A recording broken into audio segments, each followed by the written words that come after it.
I've seen your posts and noticed AI and RISE as common themes that could kind of quietly escalate costs within SAP environments. And as everyone's talking about AI licensing at the moment, I'd love for you to share your thoughts on AI and SAP. So from a SAM or IT leadership perspective, I mean, what's the real governance risk when it comes to SAP and AI? I mean, it's interesting. So I'll answer your question in terms of what I'm seeing and then like what the governance risk is, if that's all right, Yep, Sean. So, absolutely I fine. mean, what I found is, and maybe you've seen it across other vendors as well, is that maybe about like 12, 18 months ago, everyone everywhere started talking about AI. But it's my view that there are some companies that seem to be have like a good handle on it in their posting about, the wins they've had in terms of productivity. But a lot of the folk I'm speaking to, whether it's SAP customers or not, everyone is still scratching their head going, okay, how do I get my heads around this? From an SAP licensing perspective, I saw definitely in the last 6 months of 2025 that there was AI units being included in cloud order forms that were being transacted between SAP and its customers. And in some cases, it was SAP customers, wanting to dip the toe in the water a bit. But in other cases, it was maybe SAP giving them for free as part of an overall deal. So my view is that I think a lot of people are still getting to grips with this, really trying to figure out, okay, this looks like it might be good for us, but still kind of like thinking through the process. So how does that reflect then in what asset managers, software asset managers, and IT leadership need to be aware of? I think what we're going to find in the short term that these AI licenses are going to be underconsumed, but then very quickly maybe overconsumed. And what I mean by that, and I won't bore you with licensing technical details now, but at a very high level, there's like three types of groupings of AI licenses within the SAP licensing space at the moment. So if you've purchased or SAP Cloud ERP or other a private edition, otherwise known as Rise with SAP, there will be like basic AI included as part of that FUE full use equivalent license.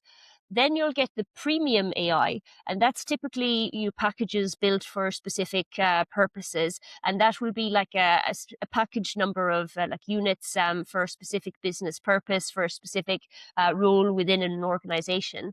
And the devil is in the detail here because there's like a finite cap on the credits. But if you like go over that, then you can buy AI units, or SAP will reserve the right to charge you for that.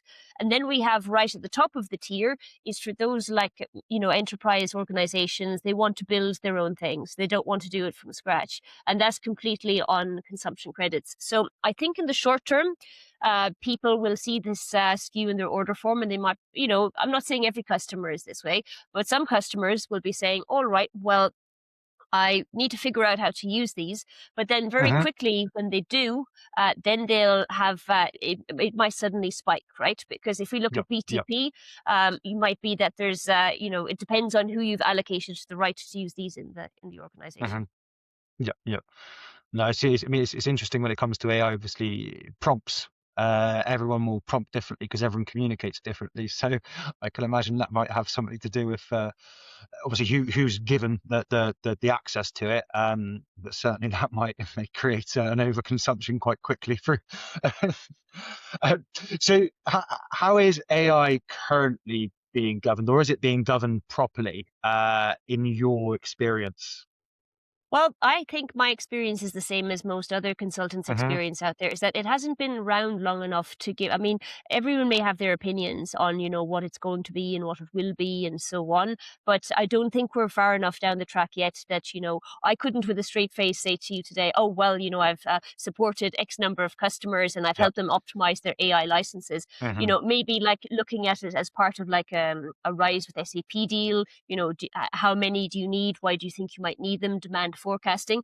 But in terms Hmm. of Hmm. active governance, I think a lot of people aren't actually utilizing them yet. I think that will change very quickly, but I think we're at the beginning of the journey. If a customer did want to manage it, SAP have a super useful tool called SAP for Me, where it gives a single point of a single view, I should say, of what cloud services and on-premise licenses you've purchased, but also what your consumption is for your cloud products. So if I was speaking to any software asset managers out there today, I would say get access to SAP for Me. There's an unlimited amount of accounts, and then go to that consumption tab.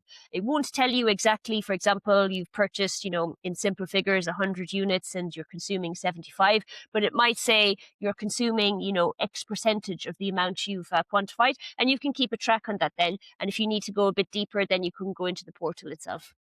Okay, brilliant. And so where can customers get that SAP for me? Where exactly can they find it? So the website is me.sap.com. Okay, And perfect. All right.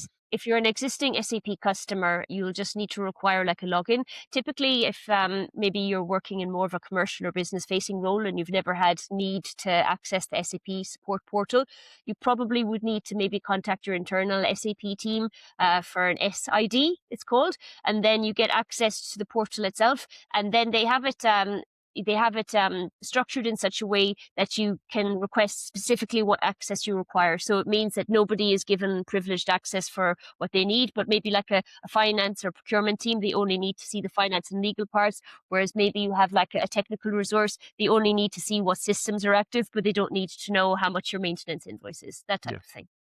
Perfect, perfect. Well, that's an absolutely fantastic ITAM takeaway, I'm sure.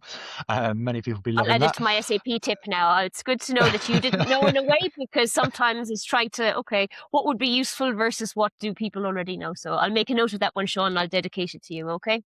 Perfect. Thank you very much. And so, obviously, if someone's downloaded SAP for me, what are the possible early warning signs that the SAM managers, procurement managers should look for? Okay. Well, if you like, assuming you have your SID and you log into it, there you go into a tab called the Finance and Legal Dashboard, and then there's like subcategories within that, and you click in consumption. And if you can picture in your mind's eye like an ID code followed Hmm. by the description, and then it might have something like you have consumed 75% of your licenses. And of course, if you've overconsumed, it might show that you have consumed 146% of your licenses, and it'll have like a red warning flag. And then you can click into that, and then you can maybe go into the admin portal of that application, and maybe you need to drill down to see what's causing it. But what's nice about SAP for me, I wouldn't say it's an exact science, but at least it gives you indicators. So if you're like a super busy software asset manager, you don't have enough times in the day, maybe it's not possible to do an effective license position for everything every month or every quarter. But like going Hmm. into this portal, at least you can see if you're maybe approaching your consumption, or if your threshold, or you've already exceeded it. It's useful for that. Okay, brilliant, brilliant. I mean, that's super useful, especially in this day and age when probably the adoption of AI is something that people are fighting with. So one organization might be exploding in usage, whereas another just creeping along and kind of, yeah, as you say, if you're not checking it, or maybe one day it might explode. So no, that's fantastic. Thank you very Yeah. much for that. And one thing, just on that note as well, if you are tasked if you're in an organization in a procurement or compliance role, and you Hmm. have been tasked with, okay, how many do I need? And you're thinking, oh, I'm just like, finger in the air.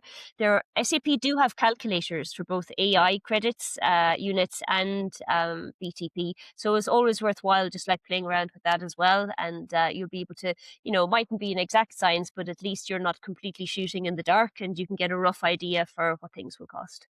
Yeah. Fantastic, fantastic.